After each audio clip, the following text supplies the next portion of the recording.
Salut à tous, bienvenue sur Ben Prod. Aujourd'hui nouvelle vidéo, je suis avec Nevan ici et on va vous présenter cette magnifique 32 que vous voyez là. Ça risque d'être sympa. Bon bah la voilà, comme vous pouvez voir elle est quand même assez cool. Donc ça fait déjà combien de temps que tu l'as? Depuis avril, donc c'est tout frais. En fait elle était importée en Belgique, ensuite elle est arrivée en France et je l'ai récupérée en France. Donc celle-ci elle est de 94. Donc génération 89 jusqu'à, je crois que c'est 89, hein, 94. Voilà. C'est la dernière. Donc dedans c'est un RB26 biturbo, c'est ça? Exactement. D'origine 280 et celle-ci elle sort quasiment 400 chevaux. Vous allez le voir après, je suis pas encore monté dedans mais ça risque d'être quand même assez fulgurant. C'est la première fois que je vais monter dans une 32. Faut une première atout. Tu l'as eu comme ça ou t'as fait quelques petites choses dessus? Alors le covering il est tout frais, qui a été réalisé par RS Factory. Bientôt les petites jantes. Ah parce que là c'est les jantes, on dirait du 16, c'est du 16 ou 17 ça. Peut-être même du 18 hein. Non c'est pas du 18. C'est les belles jantes d'origine de la 32 GTR. Des jantes de 32 comme ça, est-ce que t'en as sur les S14? Il y a des fous furieux qui le font, ouais, je voudrais bien voir ça en tout cas. Ah, ça peut être intéressant. Bah tiens, tu pourras essayer un jour peut-être. Inch'Allah. Mais ouais, c'est une belle déco Advan. Hein. Et ça lui va tellement bien avec la couleur bordeaux d'origine parce que le rouge c'est la peinture. Hein. Tout ce qui est noir c'est le covering.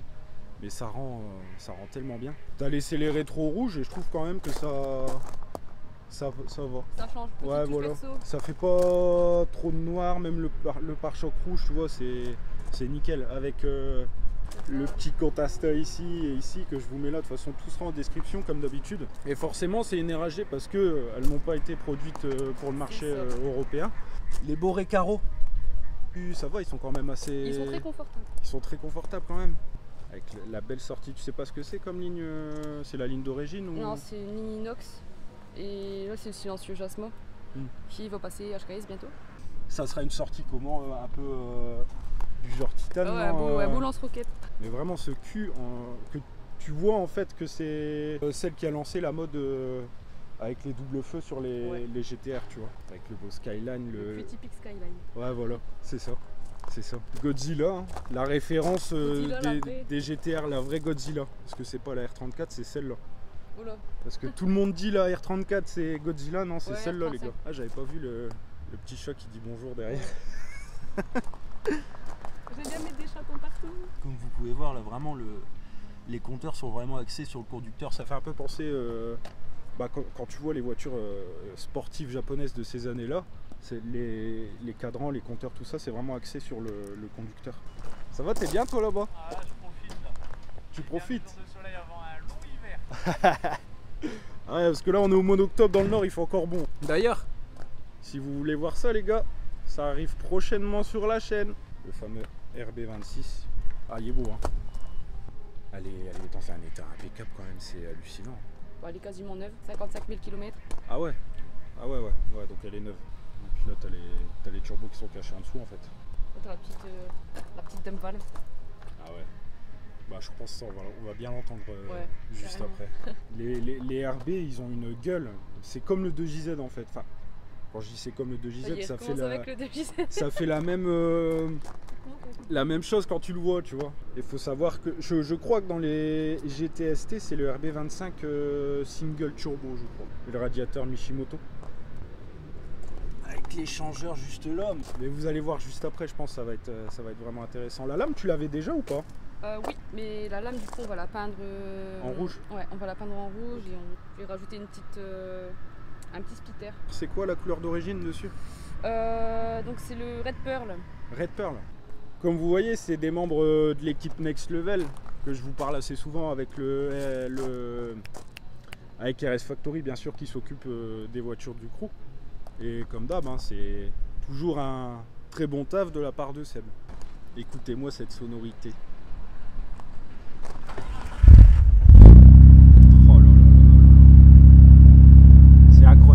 Franchement, elle est exceptionnelle les gars. Si la vidéo vous plaît, comme d'hab, hein, n'hésitez pas à mettre le pouce bleu et à vous abonner, ça fait plaisir.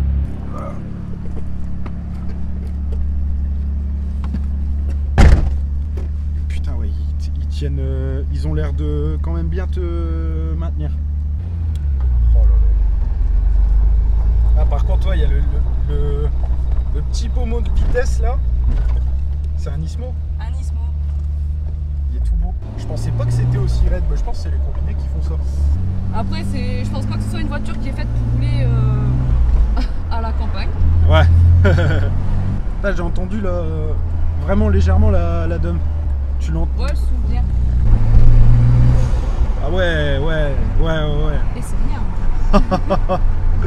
Ah ouais, là ouais. Oh putain. Oh, tu l'entends fort, je pensais pas que tu l'entendais aussi fort quand même.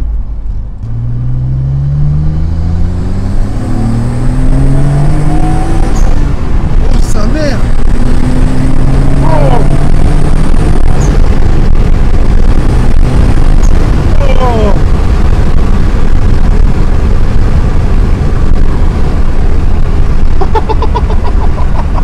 C'est rigolo. Oh putain. Ah non mais c'est incroyable. J'ai mon estomac qui est remonté en fait. Eh, on dégueule pas dans l'auto. Ah, les manos là c'est vraiment cool aussi hein. Ouais. On voit que c'est pas tout récent.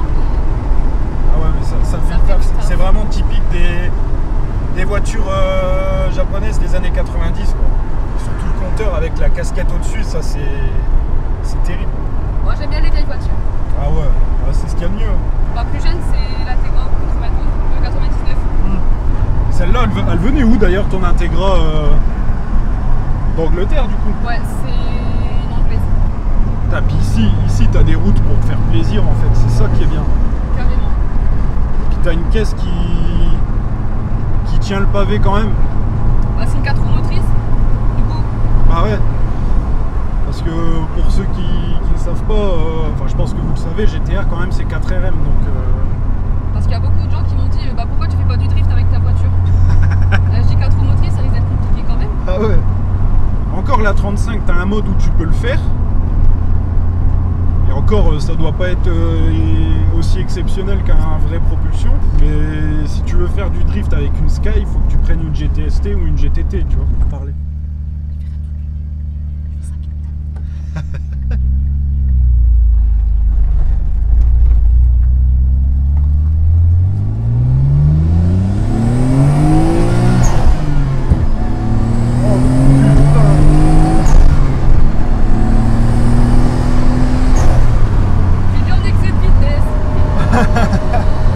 Ah, quand il charge, c'est terrible. Wow.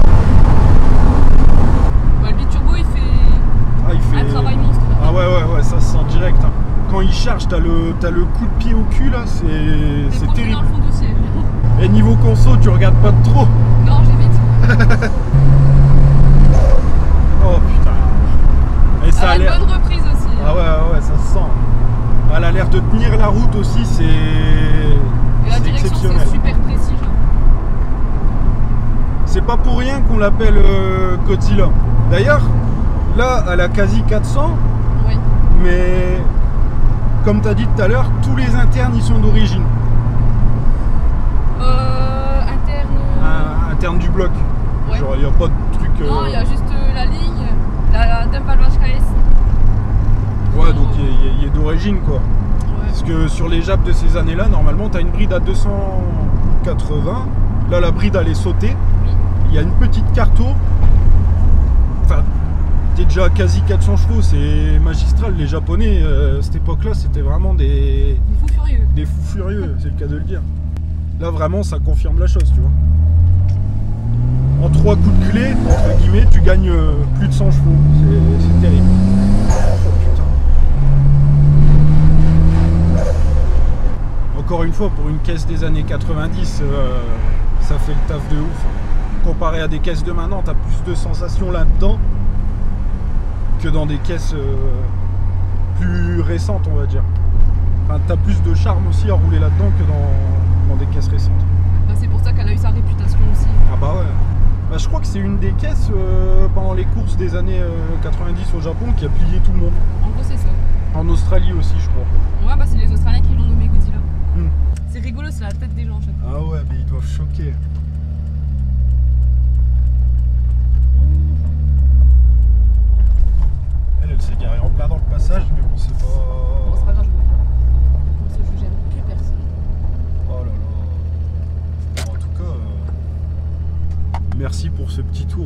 Putain, j'allais mettre la ceinture à gauche, mais en fait c'est à droite.